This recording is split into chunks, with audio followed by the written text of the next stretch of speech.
Our next contestant is one of the best speakers I have ever met. Give it up for Anisha Sharma, ladies. Hi, Anisha. Okay, Anisha, let's dig deeper. Tell us a secret. First of all, you're looking gorgeous. Thank you. A secret about me is that I am a big time chaat lover. I cannot resist pani puri at all, and I love spicy food. So that is one secret about me. Next time we should go on chart hunting. Okay, if you woke up tomorrow and gained any one ability or quality, what would you want it to be? Thank you. If there was one ability that I would want to inculcate in me, it would be the ability to read people's mind, because I'm always curious to know that what exactly is it that people are thinking and how they process their thoughts. So definitely that would be one thing.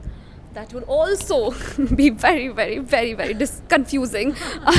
Okay, coming to your advocacy and your social work, can you emphasize on the main goal of your advocacy?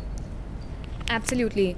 So my advocacy is about mental health awareness, and it was because of the catastrophic pandemic that I myself realized the significance of mental health, and the sole objective is to ensure that the stigma is broken, because we meet so many people. Everyone is comfortable about, say, talking about I have a fractured leg or my grandmother was diagnosed with cancer, but nobody is still comfortable to talk about I have depression or I have an anxiety disorder.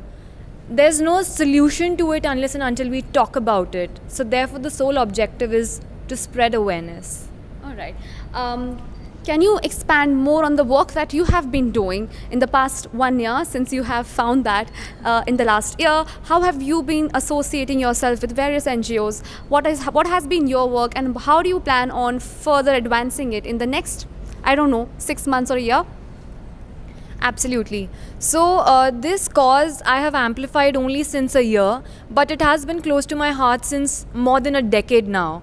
So right from when I passed out from my high school, I initiated a camp in school wherein there is a counselor, and every student has to have a weekly visit with the counselor.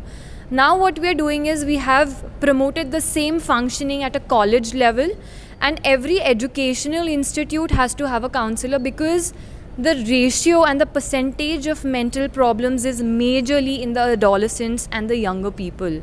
So I have worked with a lot of psychologists, Dr. Nazneen Chimthanawala being one of the very proficient people, and we try to communicate with people, we try to make them comfortable, and we try to endorse that vulnerability is not a problem.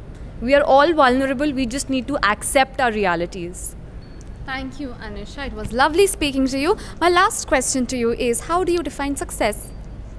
That's a very good question. So, success is not achievements. Success is constantly trying to be the better version of yourself. And success is also being a very gracious failure.